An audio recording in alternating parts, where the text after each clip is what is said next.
क्या आपने कभी देखा है जब संविधान पर लाठियां बरसती हैं, जब भीम की तस्वीर वाले झंडे को कुचला जाता है?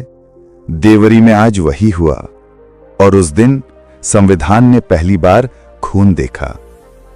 इस देवरी कस्बे की सुबह कुछ अलग थी। फिर आई दो शेरनी, पहली कविता भील, दूसरी शेरनी का नाम कमेंट में बताएं। कविता भील को पसंद करने वाले वीडियो को लाइक, शेयर और चैनल को सब्सक्राइब जरूर करें। इस वीडियो को पूरा सुनिए, क्योंकि आज जो हुआ वो सिर्फ देवरी का नहीं, पूरे देश के हर संविधान प्रेमी का दर्द है। देवरी कस्बे की सुबह कुछ अलग थी। हर गली में नीले झंडे, हर चौराहे पर नारे, जय भीम, संविधान जिंदाबाद। लेकिन इसी बीच पुलिस की फौज पहुंची। थानाध्यक्ष विक्रम सिंह ठाकुर के चेहरे पर हंसी थी, जो घमंड से भरी थी। रैली की इजाजत नहीं है, वापस जाओ। लोगों ने कहा, हम हथियार नहीं, संविधान लेकर निकले हैं। पर लाठी चली और उस दिन संविधान पर भी लाठियां बरसी। महिलाएं गिर पड़ी, बच्चों ने नीले झंडे सीने से लगा लिए और उसी क्षण कोई मोबाइल कैमरा ऑन हो गया। उस वीडियो ने देश भर में आग फैला दी।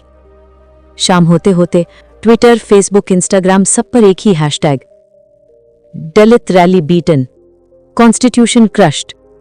और फिर एक ट्वीट आया, हम आ रहे हैं, संविधान से खेलने वालों को सिखाएंगे उसका पाठ। कविता भील। कुछ ही घंटों में दूसरा ट्वीट, कानून अब अदालत में नहीं, सड़कों पर पढ़ाया जाएगा। शालिनी भील, अधिवक्ता, राजस्थान हाईकोर्ट। लोगों में जोश भर गया। देवरी की गलियों में काना फूसी, कविता भील आ रही है, शालिनी भील भी साथ है। अगली सुबह आजमगढ़ की सड़कों पर एक नजारा, 200 गाड़ियों का काफिला, हर गाड़ी पर नीला झंडा, हर विंडो से निकलती आवाज, जय संविधान, जय बाबा साहिब। गाड़ियों के बीच से निकलती एक जीप जिस पर लिखा था, हम संविधान से चलते हैं, डर से नहीं। पहली जीप में थी कविता भील, चेहरे पर दृढ़ता, हाथ में माइक। दूसरी में शालिनी भील, गोद में संविधान की प्रति और आंखों में तूफान। देवरी की सीमा पर पुलिस की बैरिकेडिंग थी।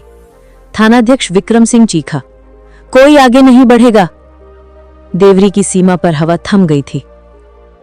पुलिस की गाड़ियों के आगे नीली लहर आ रही थी और उस लहर के बीच से निकली एक शेरनी। कविता भील की जीप रुकी, बाहर निकली। उसके कदमों के साथ मिट्टी उड़ती जा रही थी। भीड़ में सन्नाटा। उसकी आंखों में एक आग थी जो हर औरत को हिम्मत दे रही थी। रैली रोकोगे?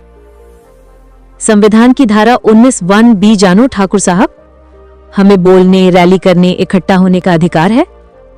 विक्रम सिंह हंसा, मुझे कानून मत सिखाओ मैडम।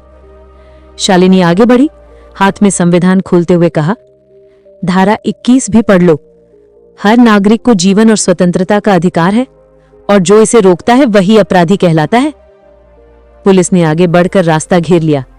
माइक पर आदेश गूंजा, लाठीचार्ज की तैयारी करो। भीड़ डर गई, कुछ पीछे हटे, पर तभी कविता भील ने कदम बढ़ाया। जिस लाठी से तुम संविधान को मारोगे, उसी से तुम्हारा डर टूटेगा। हम लाठी से नहीं डरते ठाकुर साहब, हमें डर तब लगा था जब हमारे बच्चों के हाथ से किताबें छीनी गई थी। उसने एक जवान की लाठी पकड़कर नीचे फेंक दी।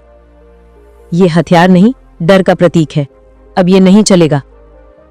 सन्नाटा छा गया। थानाध्यक्ष की गर्दन झुक गई। शालिनी ने माइक लिया, और इस देश की पुलिस जनता की है, किसी ठाकुर या मंत्री की नहीं। तुम भूल गए हो कि यूनिफॉर्म संविधान की सेवा के लिए है, सत्ता की नहीं।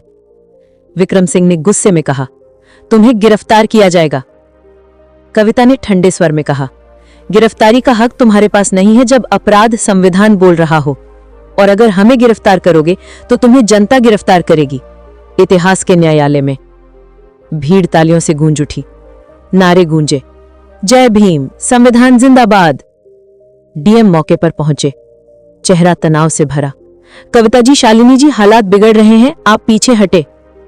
कविता ने कहा, हम नहीं हटेंगे, संविधान पीछे नहीं हटता। शालिनी ने कहा, अगर प्रशासन रैली रोकता है तो यह संविधान का अपमान है और हम इसे अदालत नहीं, सड़कों पर लड़ेंगे। भीड़ ने चारों तरफ से घेरा बना लिया। सरकार को फोन पर रिपोर्ट दी गई। स्थिति नियंत्रण से बाहर, जनता का रुख आक्रोशित। आखिरकार ऊपर से आदेश आया, रैली की अनुमति दी जाए शर्तों के साथ। थाना अध्यक्ष बोला, सर लेकिन बस आदेश का पालन करो विक्रम। भीड़ जय भीम के नारों से गूंज उठी। गाड़ियां फिर से आगे बढ़ीं। झंडे हवा में लहरा रहे थे। कविता और शालिनी दोनों सबसे आगे चल रही थी। लोग सड़कों पर फूल बरसा रहे थे। एक बच्चे ने नीला झंडा उठाकर कहा, दीदी बाबा साहेब का सपना पूरा होगा ना? कविता ने मुस्कुराते हुए कहा, हाँ बेटा, अगर हम डरना छोड़ दें तो सब कुछ मुमकिन है। मंच पर हजारों लोग जमा थे। कविता ने माइक उठाया, आवाज में तूफान था। आज हमने देखा कैसे संविधान की रैली को रोका गया, कैसे हमारे अधिकारों पर लाठी चली, लेकिन हम झुके नहीं। हम वो लोग हैं जिनके पास न जमीन है न ताकत, लेकिन हमारे पास बाबा साहेब का लिखा संविधान है और यही हमारी सबसे बड़ी ताकत है। आज मैं पुलिस से कहना चाहती हूं, जब तुम्हारा डंडा किसी गरीब पर चलता है तो वो किसी इंसान पर नहीं, लोकतंत्र पर चलता है। और याद रखना, संविधान किसी ठाकुर, किसी ब्राह्मण, किसी नेता की संपत्ति नहीं। ये उस चमार, उस भील, उस बुनकर की विरासत है जिसने आजादी के बाद भी समानता के लिए खून बहाया। भीड़ गूंज उठी। जय भीम, संविधान जिंदाबाद। शाम ढल चुकी थी। रैली खत्म हुई। लेकिन भीड़ के जाने के बाद जब कविता और शालिनी अपनी जीप में बैठी, तभी एक पुलिस वाला चुपके से उनके पास आया। मैडम, सावधान रहिए, आपने जिनके खिलाफ बोला है वो लोग अब रुकने वाले नहीं।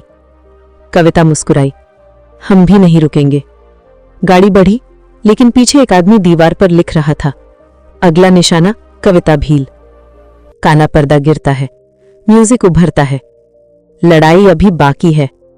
ये थी कहानी संविधान की शेरनियों कविता भील और शालिनी भील की, जिन्होंने सत्ता के आगे नहीं, संविधान के आगे सिर झुकाया। अगर आप भी इस आवाज से जुड़ना चाहते हैं तो वीडियो को लाइक करें, शेयर करें और सब्सक्राइब करें। जय भीम। अब बताइए, क्या संविधान सिर्फ किताबों में रहेगा या हम सब मिलकर इसे सड़कों पर जिंदा रखेंगे? अगर आप भी संविधान की इस आवाज के साथ हैं तो जय भीम लिखकर कमेंट कीजिए और इस वीडियो को हर उस इंसान तक पहुंचाइए जो अन्याय के खिलाफ खड़ा होता है।